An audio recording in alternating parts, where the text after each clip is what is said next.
Ladies and gentlemen, thank you for joining us here this afternoon. I am, of course, Gregor Guy, joined here by Mr. Coase and Mr. Casey. And for this particular iteration of Banghead History, we have a very special episode for you. The history of Christmas. So, I'm going to go ahead and toss it over to you, Mr. Casey. What do you got for us? All right, so we're doing history of Christmas.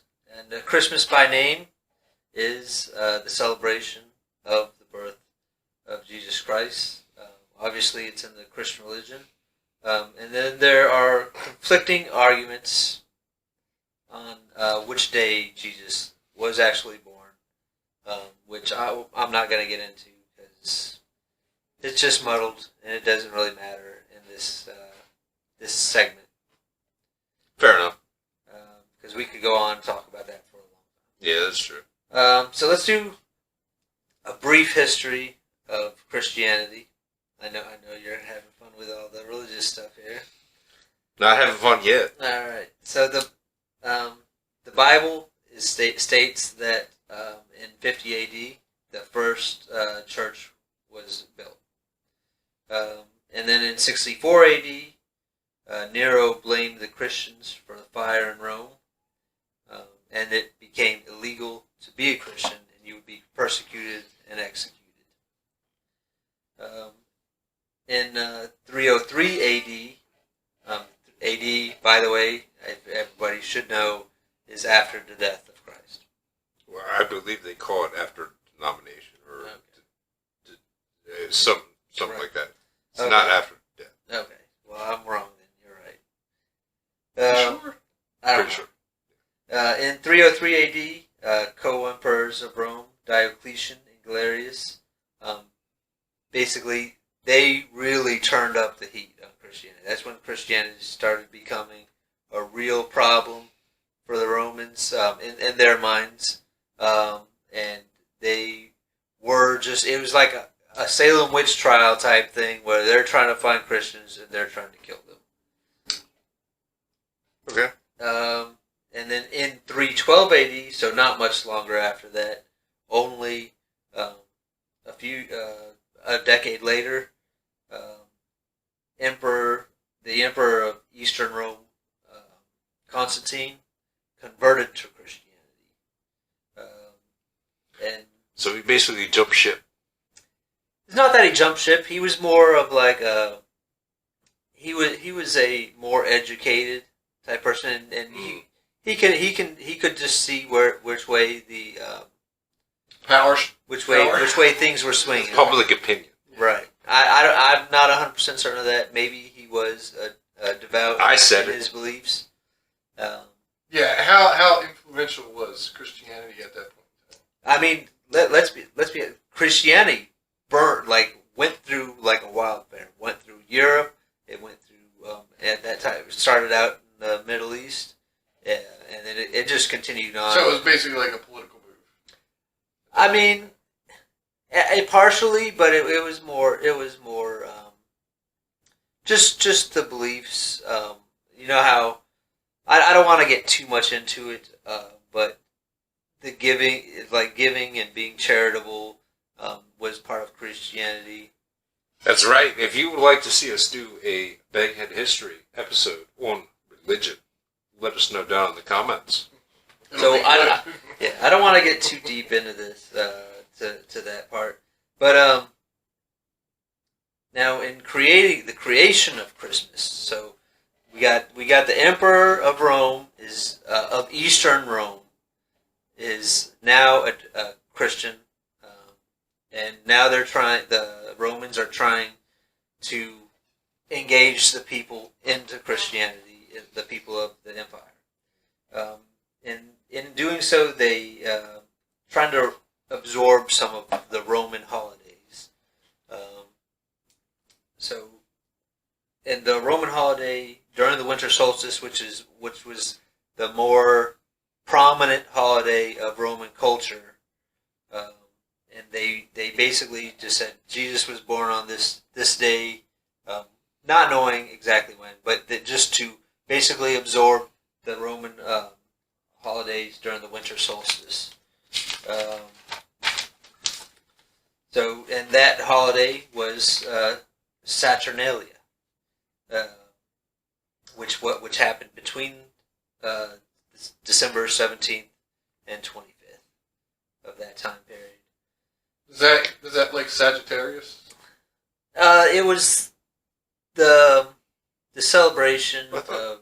I thought Sagittarius was more of a September. I'm Sagittarius.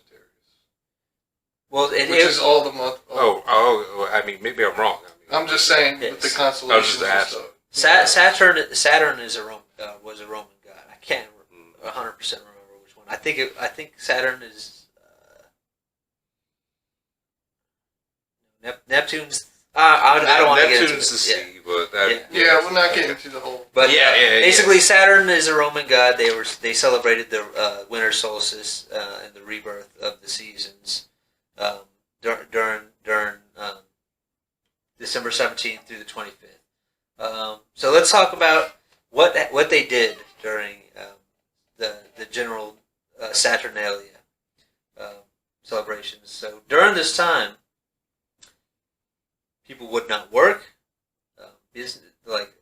Businesses, work, schools, courts, everything was closed. For how long again? Through December 17th through the 25th. So about a week, right? Seems like, oddly enough, a holiday. Right? Before holidays. Yeah. So instead... Saturnalis! I'm taking off next Saturday. I'm Roman!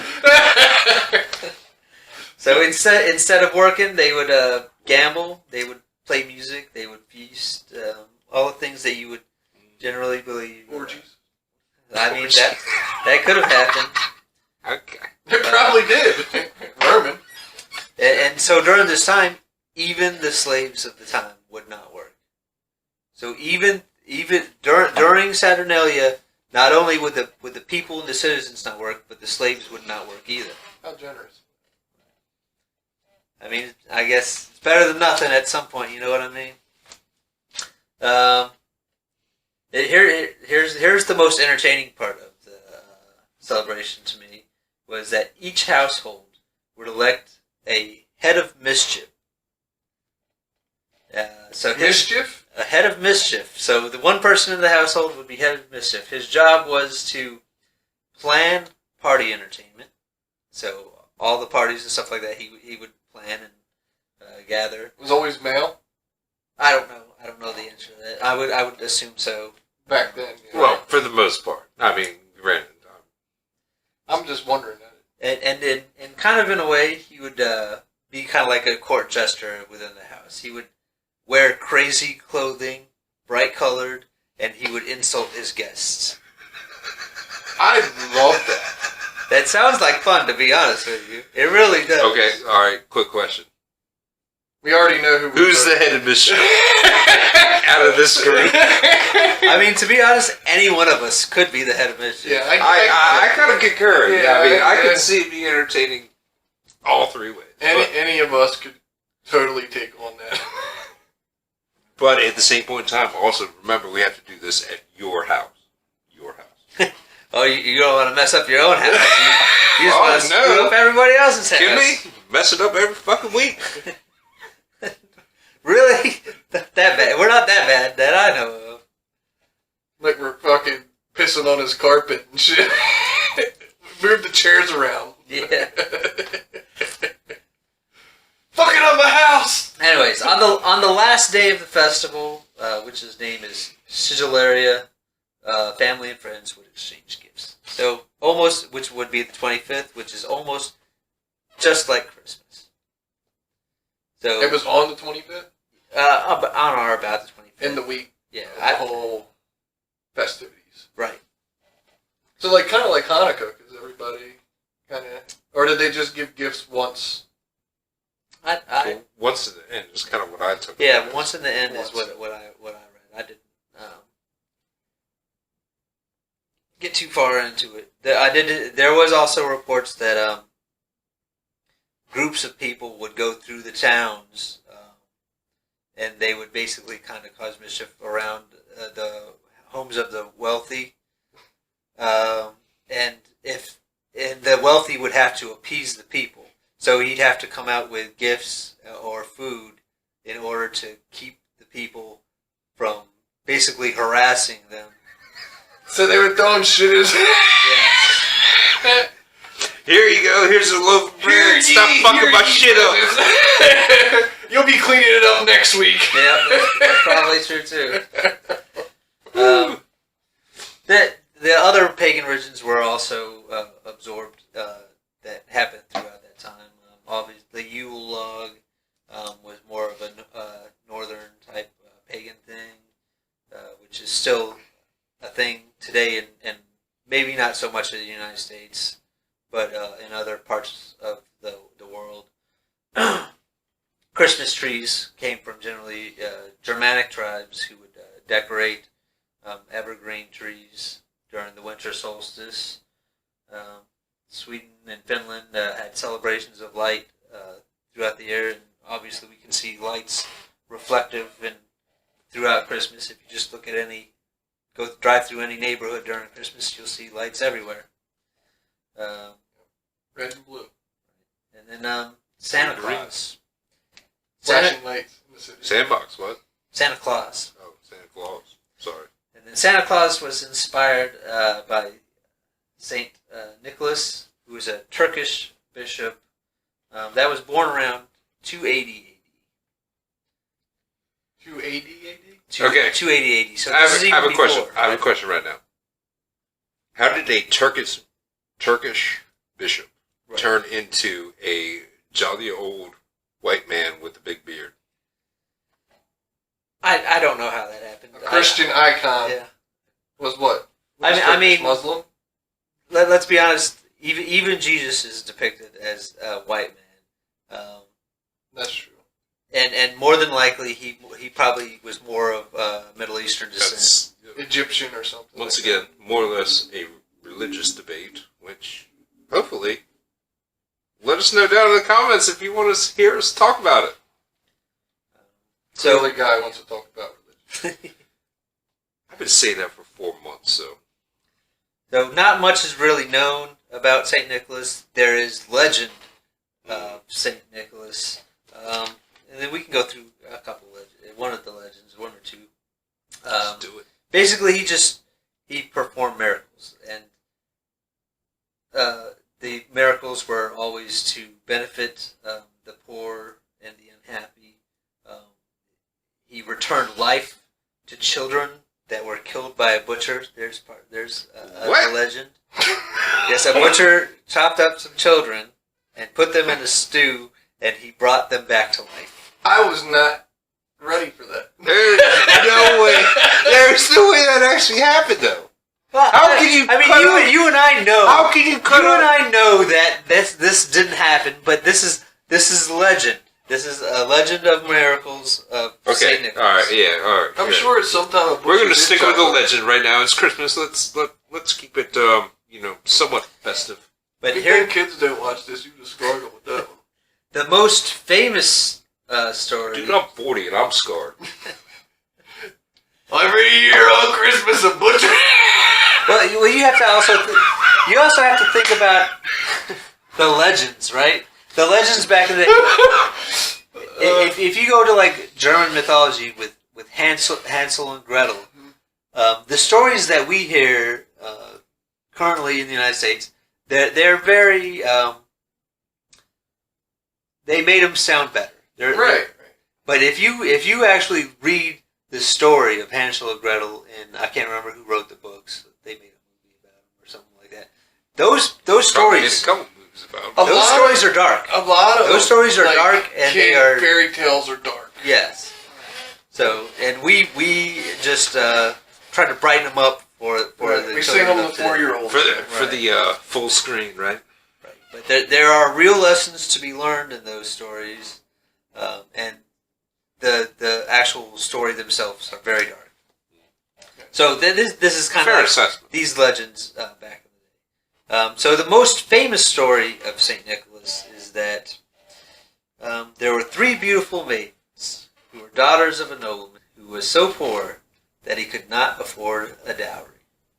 And if you don't know, a dowry is basically something that the father of brides have to pay in order for in order for their daughters to be married to a man of their choice.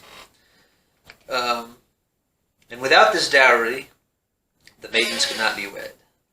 These girls would likely have to be sold into slavery. And on 3 congruent nights, after St. Nicholas heard about this from this man, he would throw bags of gold into the window. And on the final day, he was throwing a bag of gold through the window. The bag fell into a sock that was hung by a fireplace. That chimney. Why don't you coddle the bottom of that sock one more time? Yeah, tickle the bottom. Tickle the bone, tickle the bone. And then, so from that day on, children would hang their stockings by the fire in hopes that St. Nicholas would fill it with gifts. Coins? Or gold, yeah. So, we're coming to kind of winding down here a little bit. We're moving into Christmas in America. So, Christmas in America. So, as we know, America is a melting pot of cultures and religions, and many different cultural celebrations have kind of like infused itself with the Christmas in America, and all of those are kind of like it's just regular Christmas to us, but Christmas in general wasn't the same in all the places in Europe. And all of it is now intertwined in what we now consider as Christmas here. Okay. Right. That's relatively a fair assessment. Do you have any examples of what other? For example, like the Christmas tree. The Christmas tree in was German, and I mean the last, I don't know. It hasn't released yet, but we have a Christmas in different parts of the world. Well, hey, that's coming out first, so you can go ahead and talk about it. Okay, yeah, the Christmas in different parts of the world. We'll say what some of the stuff that we took from those cultures. Kind of like crafted into our own beast that is now the holiday of Christmas. I don't want to give too much about what we're going to do. I think this is the first time we've pitched another one of our episodes into understanding the current episode better. Right, but you know what? It's Christmas week, so rules change. Deal with it. All right, and it wasn't until Big red fuck you. It wasn't until 1870 that Christmas became a national holiday, and it was by the victorious Civil War general and Republican who helped free the slaves, Ulysses S. Grant. 1870? 1870 was the first time Christmas was official in the United States.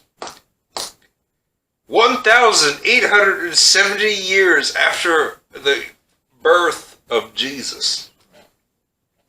Okay, fair enough. Continue. And then there was some literature that I would like to toss in that helped shape what Christmas is here.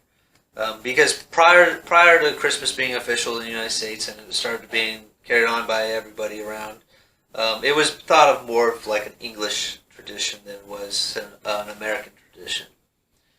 One of them was the sketchbook. Well, yeah, I mean, I hate to interrupt, but also at the same point in time, the United States of America had only been around for about 100 years at that point in time. So right. I would assume it.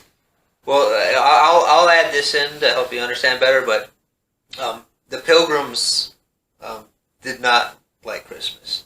The Brownings? Yeah. Well, good throwback. Yep. The Browning. But Brownists. The Brownists. Yes, the Brownists were only one group of pilgrims that came to the United States. The Brownists. But they weren't into Christmas, basically. There are many different types of... Even in the sectionality of religion. Fair enough. We'll get into the railroad a little bit. So one of the books was the sketchbook of Geoffrey Crayon, written in 1819 by Washington Irving. Another book was more famously that everybody around, at least the United States, should know of, is A Christmas Carol, which is written by Charles Dickens in 1843. Yeah. And now I want to go into kind of like more recently. Christmas is defined even more recently through the most popular claymation cartoons that almost everybody in the United States has seen these claymation Christmas stories. Which, by the way, I learned looking through the different titles that Rudolph the Red-Nosed Reindeer, that claymation that was created, is something from 1964. That is way older than I thought it was. I thought it was made in the 80s. The 80s? Yeah, I thought that movie was made in the 80s. Okay. So that was basically something of a shock to me. Think about this. We had Celebrity Deathmatch in the 90s with claymation. Right. You think that is that big of a jump over 10 years? That's impressive. That's what I thought. I was not. 80? Yeah, I was shocked by that number. But 64, that's when it actually came out. Right, and then I want to be a dentist. Yeah. Then we had the Little Drummer Boy was claymation.